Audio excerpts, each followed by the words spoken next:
of Arkansas, about an hour outside of Little Rock, lies a decommissioned missile complex that once housed the largest nuclear warhead in the United States. Welcome to Titan Ranch.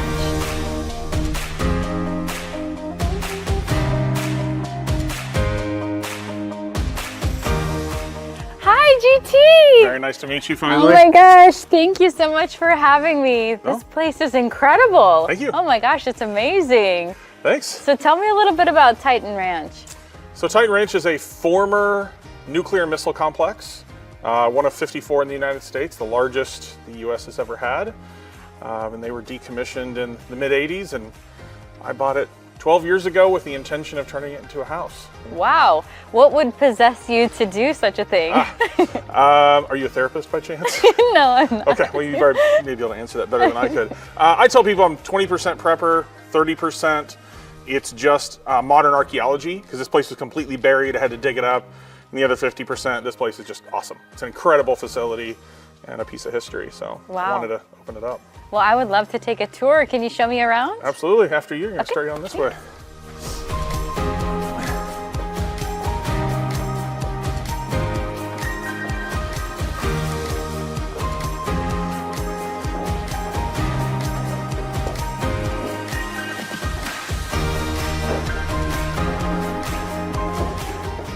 Oh my gosh. Yeah, Wow. This is the first of 4 6,000-pound blast doors. So 4 airmen would come down the stairs, get on a phone, call the inside and say, we're here. They'd have a special code of the day. If the code was good, they would unlock this door from the inside and walk in here. Wow. Ready? Yeah, I'm ready. So here's the original diagram to the complex. We just came down these stairs. Originally there was an elevator. Titan II was blown up and decommissioned. They blew up the top 20 feet of the silo, top 15 feet of the access portal. So when I got it, all this was buried. This whole place we're in right now is full of water. Wow. And I had to open that front door with like 250,000 gallons of water behind it. What? So I'll show you that video. It's pretty awesome.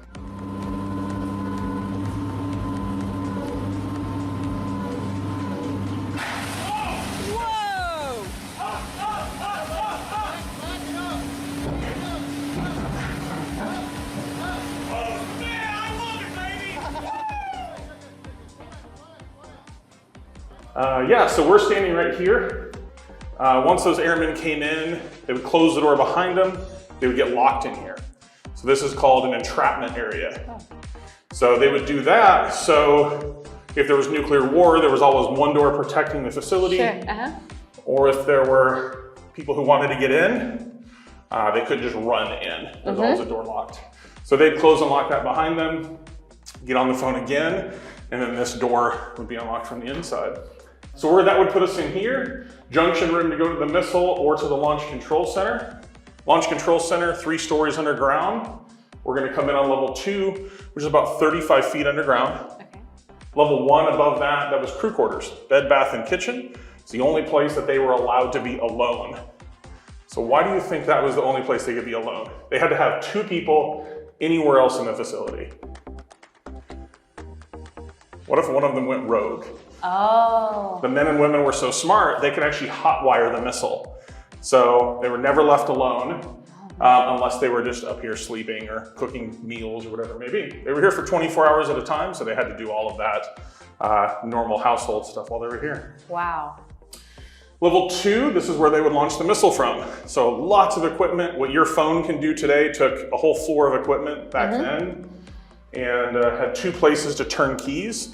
They'd be really far apart, so even the tallest person couldn't turn them both at the same time. So it took 2 people to launch. And then level 3, so when you're underground, you count 1, 2, 3, keep going. Level 3, this was septic system, battery backup, communications, air handling, a bunch of supplemental services were down here. And then off to the left is the emergency escape shaft and the ventilation. So this is a 50-foot, 3-foot in diameter ladder. That's how air came in, and that's how, if something happens tonight, you're going to escape that way. Okay, so you'll show me that too, right? We will, for sure. Any questions you have over this? No, this is incredible. So a little bit more on the missile, 103 feet long, 10 feet in diameter. Largest nuclear warhead we've ever put on a missile, here in the United States anyway. Wow. It's not fun to think about, but a 9 megaton warhead is the equivalent to every bullet and bomb used in World War II by every side. If you had all of that power, that's only 1/3 the power of one warhead. Wow. So it was a very scary machine. But the purpose of this machine, if you talk to all the men and women that worked here, was deterrence. It wasn't to shoot the bad person. It was to make sure that no one else wanted to shoot at us. Yeah, so that was the real mission of Titan II and missile systems like it. How long ago did you purchase this? Yeah, so I purchased this in 2010. It was decommissioned and blown up in '86. So this place was underwater for 25 years or so when I bought it. And then I thought it would take 2 or 3 years to renovate. It took 10. We've spent about $600,000 on the rebuild. Oh my gosh. Which again is way more than I thought. But we're here now, so well, get to meet fine people like yourself, and I guess it made it all worth it. Well, I would love to take a look at everything and just see where all that expense went and see how wonderful that it is. Well, it's tradition here that guests get to open the front door. Okay. So that vehicle you drove up in, this door is about 1,000 pounds heavier than that vehicle. Okay. But you're quite a fit person, so I have faith that you can open this. So you're gonna grab that handle, pull as hard as you can, and don't give up, keep on pulling. I think I got it. Doing great.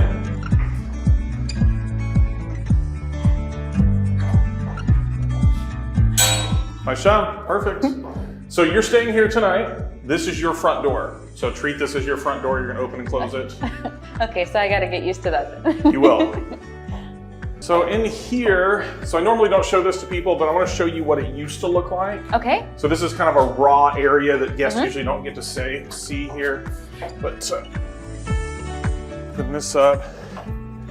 So this is much rustier than any place else that you've seen. Wow. Oh my gosh. Actually, it's really cool in here. Like really cool in this. It's really warm, but it's really cool. Yeah.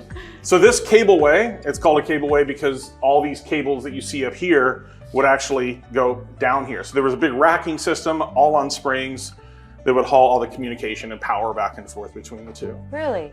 So much so you and I couldn't walk side by side down it because it was just so much stuff. But we took all that out. And if you remember back then, I told you they blew up the top of the silo. Yeah. Well, water comes in over the top. So we actually put a bulkhead in at the end of this tunnel that's holding back a bit of water. I won't tell you how much since you're staying the night here. Oh my God. I don't want to scare you. It's perfectly fine. But yeah, you can see it's rusty and raw, and this is kind of what it was. After we got all the water out of it, this is what we got. Wow, that's amazing. This was the decontamination area. So right behind you, you kind of see the shower drain. So airmen that would work on the fuel system would be in a spacesuit, basically. So they would have to rinse off here before they hung it up and then went back to work. Wow. So that's what this whole room was for.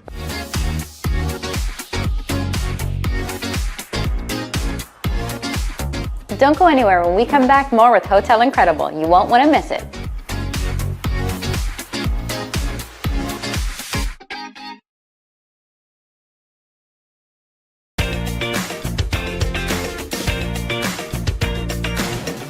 Welcome back to Hotel Incredible and my interview with GT at the Titan Ranch.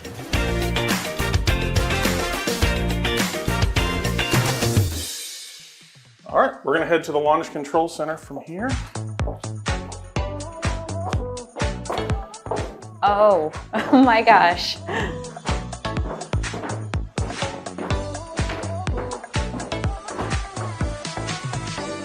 Wow. Yeah, a lot of people worried about being claustrophobic down here, but the smallest room we were in is still bigger than, about the size of some bedrooms. So each of these floors is about 1,000 square feet, so it's pretty large. Yeah, very roomy, actually. Yeah, so this floor is really special. This is where they would launch the missile from. Fortunately, they never had to do that. But actually right where we're standing right here is where one of the launch desks would be, which is actually in a museum now.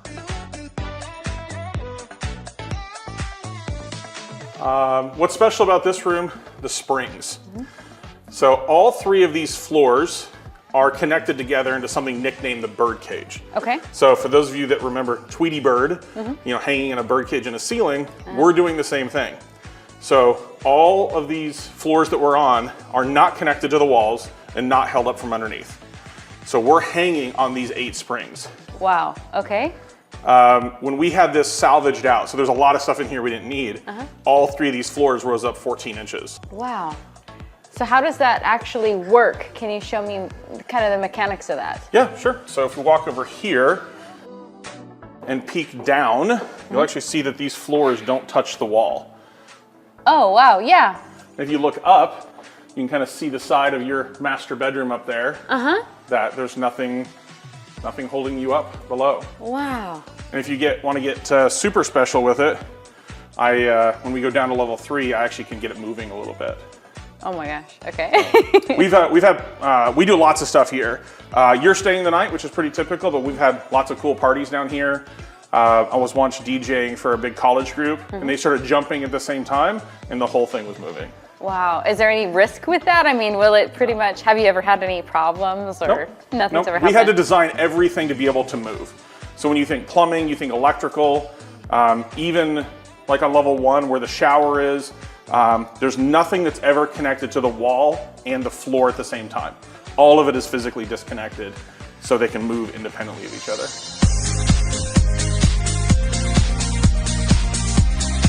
Talk about that, the process of how do you figure out how to do all those things when, I mean, that's not conventional and it's something that you had to really be outside of the box for that. So how do you make all those things work? Yeah, I mean, you asked me why I bought this. One of the reasons is because I like to do interesting things and to buy a lot of tools.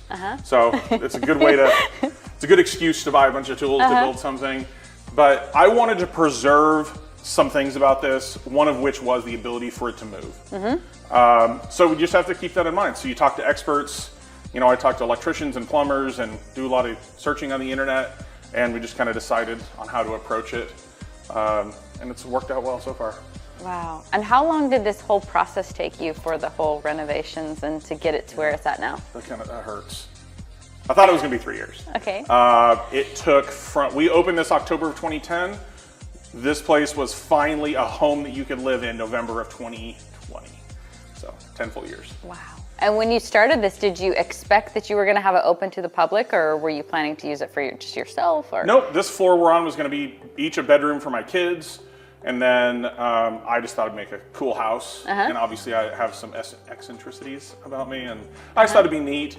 But you know, life changes, so we pivoted a little bit. We started doing corporate events in here. That's why you'll see the whiteboards and the screens and all that. And then eventually we got the master bed and bath done, and we've probably had, between tours and visitors like yourself, we probably had 1,000, 1,500 people in the last couple of years. It's not your typical demographic of former military men who want to stay in a missile silo. It's every walk of life. They want a unique experience, and this place I think has that in spades. Not what I did, but I mean, this facility is just amazing. What kind of, you've done parties, what other things have you done? I want to do a wedding here. Bride gets ready on 1, wedding on 2, party on 3. Awesome. Seems like fun to me. Yeah. If people will pay for it and it's semi-legal, we'll do it here. So that's my criteria. So cool.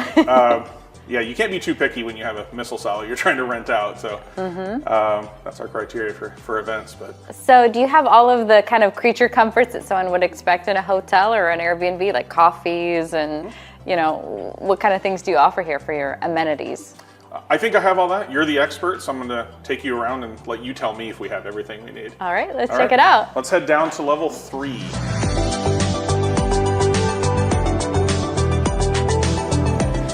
Welcome to level 3. Before we get too far into it, got another door for you to open. This is the emergency escape hatch and ventilation. Okay. There's not water behind this one, so go ahead and open that up. This is the one I need just in case. No, right? You're not going to need it. Oh my gosh, wow. So that is cool. a 10-foot horizontal crawl, 50 feet straight up a ladder. Wow. So that's how we exit. And next time we're topside, I can show you what that looks like from the top, but yeah, I don't want you to use this. Okay, no. Especially in heels. Yeah, hopefully it doesn't get to that point. Yeah, awesome. Well, you can head up into the kitchen. Oh wow, this is really big. Yeah, so this is about the same size as the last floor, so about 1,000 square feet. There's a septic tank under here, which gave me the inspiration to build what I call the deck. So this is where the cool people sit in the bar up here, looking down to the screen. A lot of activities, fun, all happens there. Full kitchen. I like symmetry. So all refrigerator, all freezer. Oh yeah. Oven in the middle. Wow. Eventually I'm gonna build an island here where you push a button and the island comes out of the floor. Because Ooh. I think that's neat. That is Very neat. Batcave-ish. Oh my gosh, you really did think of everything. You've got a full-size, not only the fridges, but your full-size range here. You've got all of your glasses and cookware and everything, so you could make a full meal here. Oh yeah, absolutely. Yeah, people do that quite often. You asked about amenities. There's coffee on both level 1 and down here on level 3. Ooh. And then, very like nice. any good B&B, pay it forward condiments from previous guests. Right. We check that every 4 or 5 months, make sure everything's not expired. Right. Well, I love this great room concept too, where you can just see into the living room and just have that where everybody gets to kind of gather together, because this is the place that everybody wants to gather, right? Yeah. And we've done briefings here. We've done all kinds of events down here. It's pretty fun. We can seat about 40 people Wow. pretty comfortably. It doesn't look like it, but yeah. And then being a circle of concrete is not good for acoustics, so all these acoustic panels really help with that.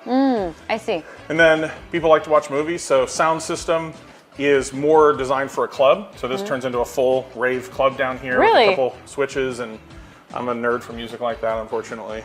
Oh my gosh. But yeah, it's a big thing. People like to watch movies, hang out, relax, play games down there. So it ends up being a lot of fun. I know you mentioned that you've got a master bedroom.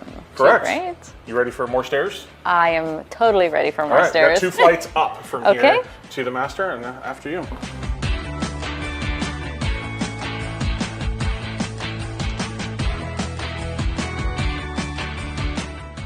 Don't go anywhere. When we come back, more with Hotel Incredible at Titan Ranch.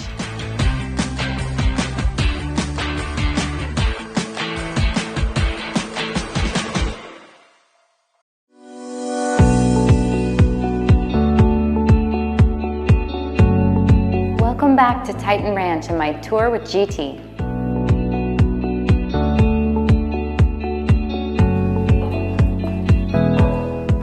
Oh my gosh, this is beautiful. Thanks. Yeah, welcome to level 1. Wow. So if you remember, these used to be crew quarters. There was a bunch of walls here.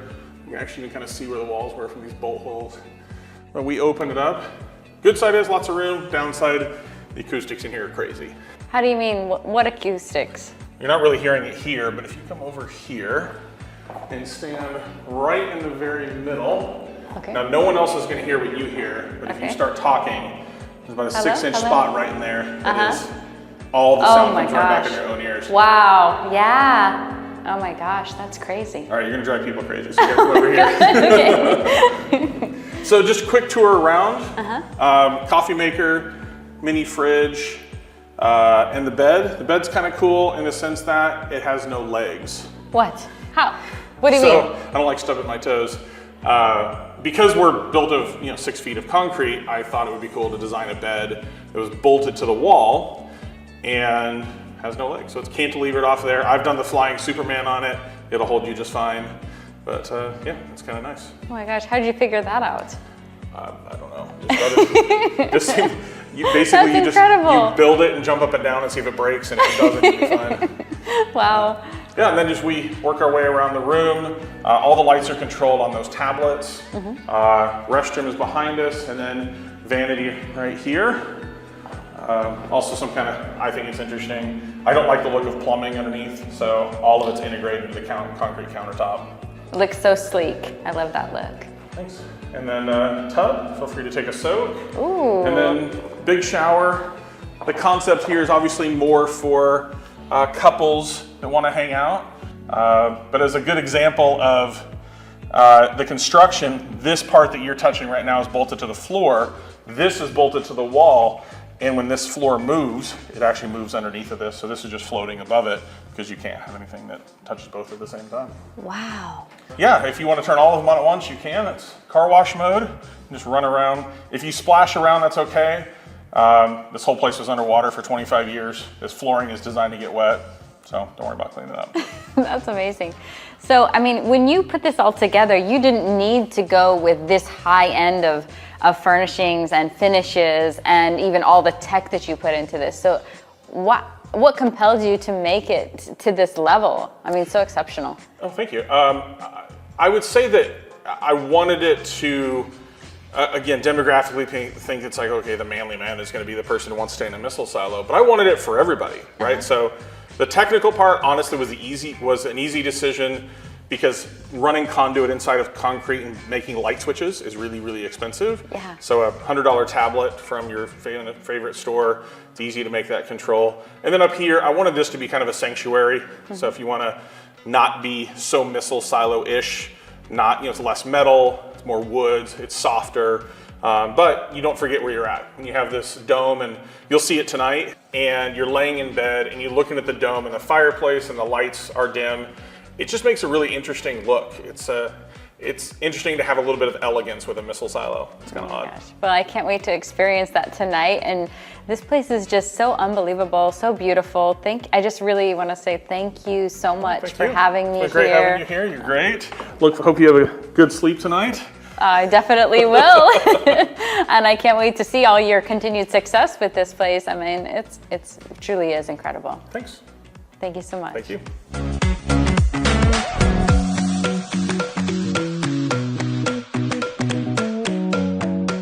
What I love about GT's story is how he reimagined this property. A lot of people renovate homes, but I wouldn't have imagined in a million years that someone would take a decommissioned missile silo and transform it, blending Cold War era industrial design with luxury aesthetic.